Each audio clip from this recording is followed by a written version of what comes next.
నిర్లక్ష్యం చేసిన చెరకు తోటల్లోనూ తెల్లనల్లి సోకి అధికంగా నష్టం కలిగిస్తుంది.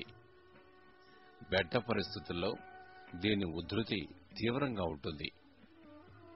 ఒక్కొక్క ఆకు మీద సుమారు 1000 పురుగుల వరకు వివిధ దశల్లో ఉంటాయి. ఇవి ఆకుల నుండి రసం పీల్చడం వల్ల ఆకులు పసుపు రంగుతో మిళితమైన ఎరుపు రంగుకు మారిపోతాయి. ఆకులు వాలిపోతాయి, వడలిపోతాయి. చివరకు చెరకు గడల పెరుగుదల ఆగిపోవడమే కాకుండా చనిపోవడము జరుగుతుంది. తెల్లనల్లి సోకిన తోటల నుండి తయారు చేసిన బెల్లం నల్లగా మెత్తగా తయారవుతుంది. నిల్వ ఉండడానికి పనికిరాదు. ఆగస్టు నుండి అక్టోబర్ మధ్యకాలంలో ఈ తెల్లనల్లి ఎక్కువగా అభివృద్ధి చెంది పంటకు ఎక్కువగా నష్టం కలిగిస్తుంది.